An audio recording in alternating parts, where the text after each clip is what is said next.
Prenez là-bas, oui. Comme vous voulez. Claude Darcos, soit vous restez là, soit allez au pupitre, tout le monde vous verra mieux alors. Parce que là, on attend plein de réponses de votre part. Il faut bien que tout le monde vous regarde. De réponses, de commentaires. Alors, il y a un problème d'organisation, un problème de financement, un problème de volonté, un problème de... Alors, on vous écoute. Vous avez observé qu'en fait, je suis un migrant, un itinérant. Oui, sur la tribune. C'est un peu le rôle des ARS, c'était qu'on est un gaz inerte. Nous occupons l'espace dont on considère qu'il doit être occupé. Et quand les choses marchent bien, les ARS se mettent en recul. Écoutez, je trouve que c'est passionnant ce débat. D'habitude, quand on fait une synthèse, c'est qu'il y a une thèse et une antithèse. Là, la thèse, je ne l'ai pas tellement vue, mais je vais essayer de la provoquer par mon commentaire en disant 4 choses. Il y a ce que vous avez dit. Je trouve qu'il y a du non-dit. Je vais me permettre de le dire à mon tour. Et puis, je terminerai en disant qu'il y a 2 images qui me viennent à l'esprit. Vous verrez ce que je mets derrière, le Rubik's Cube et le réchauffement climatique. Vous verrez, ça n'est pas si loin que cela du sujet. Le premier, sur le dit, c'est extrêmement intéressant parce qu'au fond, il y a bien une unanimité, une convergence dans tout ce qui a été énoncé. Si je pars des propos tenus par notre ami PUPH sur l'unicité de la fonction, je crois que c'est un message très fort quand un PUPH dit ça.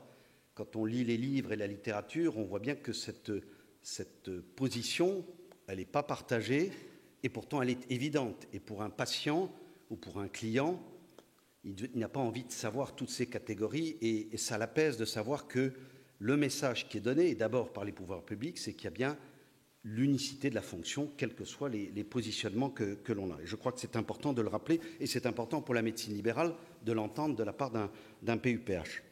Ensuite, on voit bien qu'il y a deux caractéristiques de formation, de nature, comme cela a été dit. Il y a la formation à la spécialité d'exercice.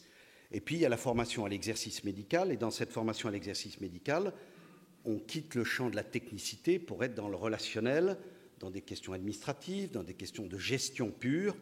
Et c'est là que je trouve très intéressant que le patron d'Audencia, qui est une belle boîte de commerce, je tiens à le dire, une belle réputation, eh bien dit, moi, je suis un spécialiste de ça, venez voir le spécialiste. C'est-à-dire que là encore, ce n'est pas l'université qui a le monopole, virgule, on va voir les écoles de commerce qui, dans notre pays, sont tout de même un des fleurons de la formation. Ce n'est pas toujours le cas partout, mais ici, c'est quelque chose d'assez emblématique.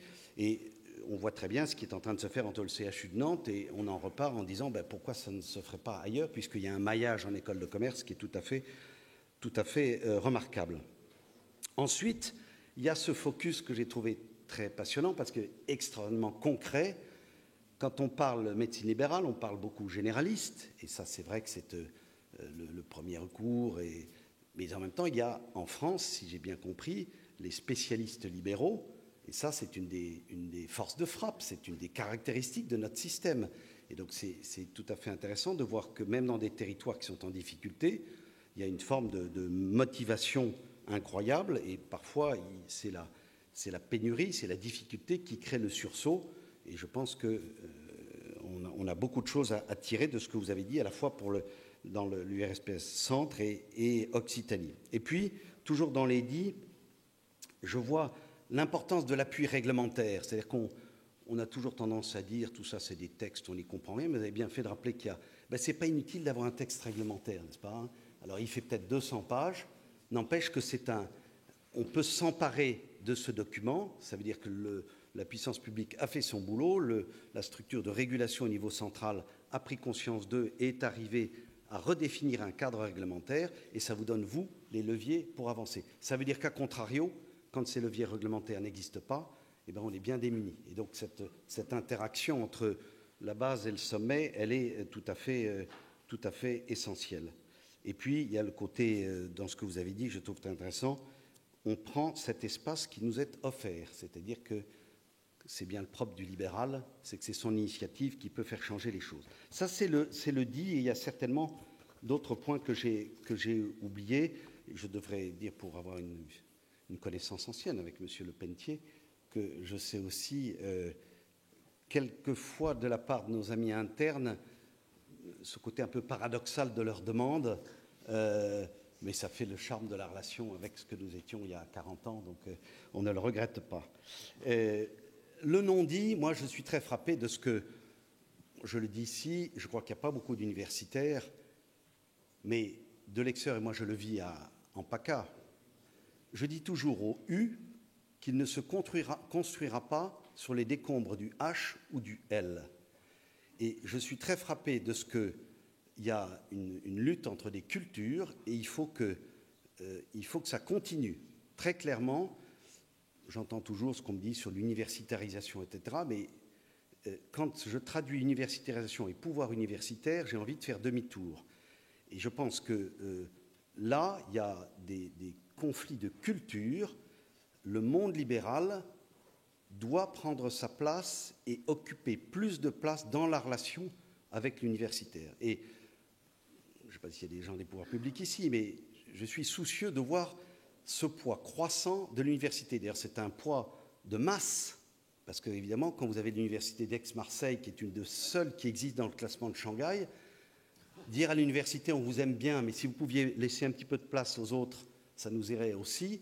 C'est pas facile à tenir comme discours, parce qu'évidemment, on sait qu'Aix-Marseille, c'est une puissance. C'est vrai aussi à Strasbourg et dans d'autres. Et je crois que dans le non-dit, c'est ce que vous vivez, et moi, c'est ce que je vis comme ARS, et c'est comme ça que je conçois le rôle de l'ARS, c'est chacun à sa place, mais ne débordez pas. C'est-à-dire que le U, il est là où il est, et il ne doit pas être dans une tentation hégémonique. Et je sens ça de manière très présente dans le fonctionnement des CHU, mais je pense que vous, il faut que le monde libéral, c'est l'intérêt de ces réunions, doit affirmer sa place, notamment dans cette relation avec le U. Et les pouvoirs publics, et nous au plan local, moi je peux vous dire, nous en avons pleinement conscience. Pour aller au fond de ma pensée, quand en plus le U a imprégné le monde politique, ça devient très difficile. J'en dis pas plus sur la région Provence-Alpes-Côte d'Azur. Mais voilà, je crois que ça c'est une réalité que vous vivez, que nous vivons avec vous, et il faut en avoir conscience, parce que si cet équilibre n'est plus maintenu, on sera dans un système régressif. Troisième thème, troisième évocation, le Rubik's Cube. Moi, il y a un chiffre qui m'a frappé en lisant un document du CNGE, là, récent, et qui montre que pour les pouvoirs publics, si on prend du recul, il y a tout de même un système qui s'épuise. Et probablement, vous épuisez au plan local, mais globalement, le système dysfonctionne. Si j'ai bien compris, il n'y a plus que 22% de ceux qui sont inscrits et qui s'inscrivent en flux à l'ordre des médecins comme généralistes qui exercent effectivement la profession de généraliste. Et ce chiffre était de 30% avant, et il était de 40% avant. Donc il y a tout de même, il y a un problème, c'est pour ça que je dis Rubik's Cube, il y a un problème systémique. Évidemment qu'il faut faire maître de stage, oui, mais le système pose problème, parce que si demain c'est plus 22% mais 15%, vous voyez l'écart entre l'énergie que vous mettez à faire bouger les choses, que nous mettons à les faire bouger, et au total on termine par 22% sur le terrain. Je veux dire par là qu'on ne peut plus parler du troisième cycle sans parler du deuxième cycle.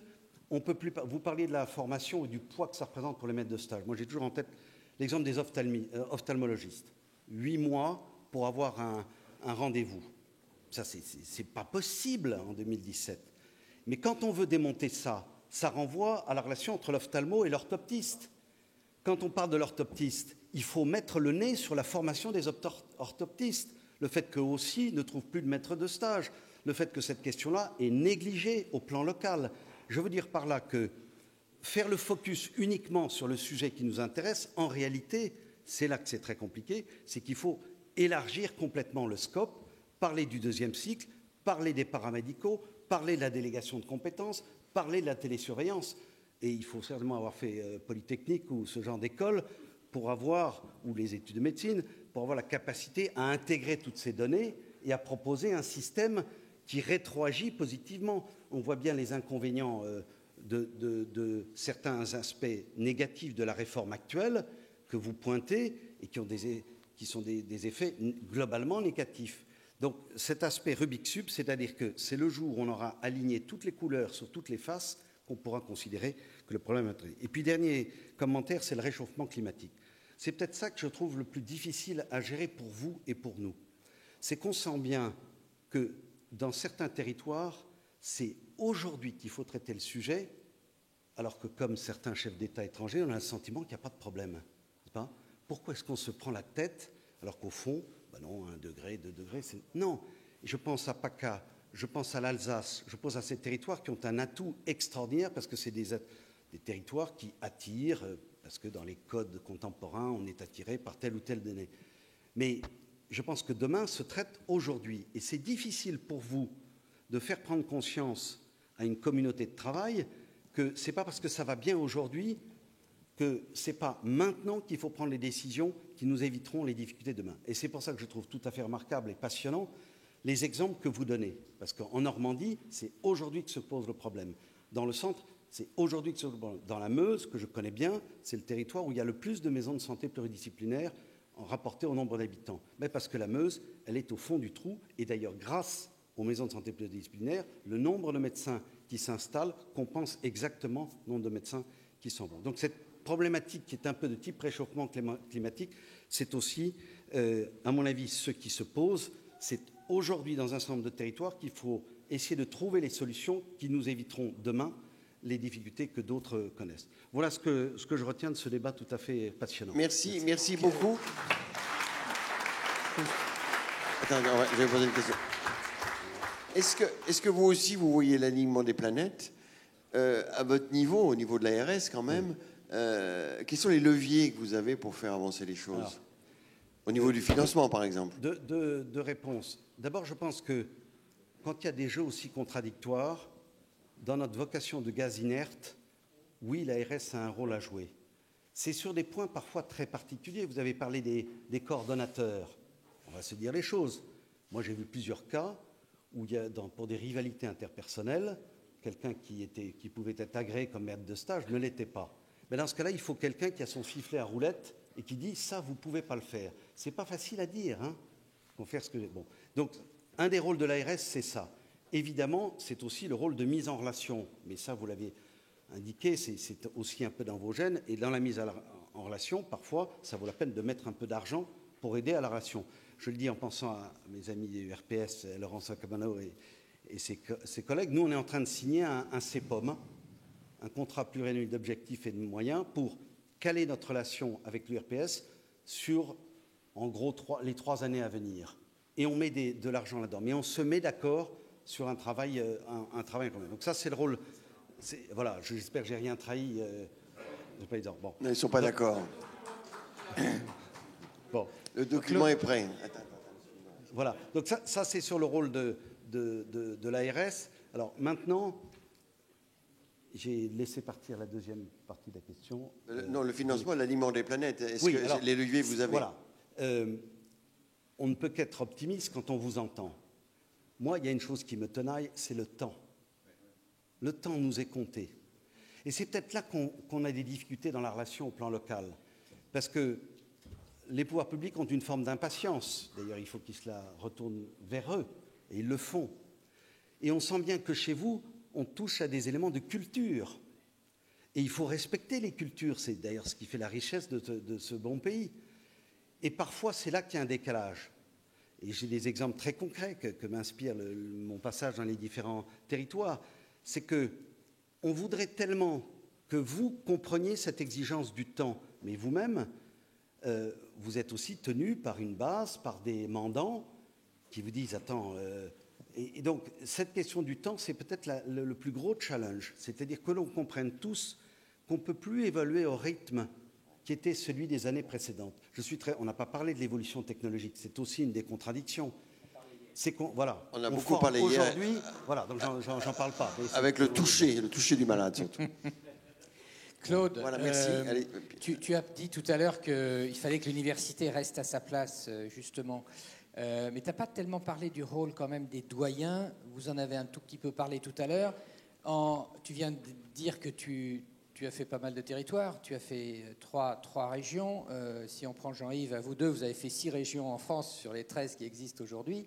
Est-ce que quand même, sur ce panel, en quelque sorte, aujourd'hui, on sent chez les doyens cet alignement des planètes où il y a encore 2 mondes qui sont encore assez lointains? Les cultures de départ ne sont pas les mêmes. Alors, bon, quoi qu'on fasse, mais je connais des doyens qui, par exemple, ont donné un élan fantastique. On en a peu parlé, et ça, c'est un des sujets pour vous, tout l'enseignement par simulation. qui est, je pense, une des pistes extraordinaires dans la formation, parce que le patient n'acceptera plus d'être le cobaye. Donc, il faut trouver d'autres modalités. Donc, certains créent cette valeur, d'autres ont un positionnement que je trouve archaïque, oui, mais c'est comme ça. Et je pense qu'il y a une question, c'est vraiment, je pense qu'il faut que vous puissiez inviter des doyens, et j'en connais tel ou tel qui viendrait avec plaisir. On les a invités.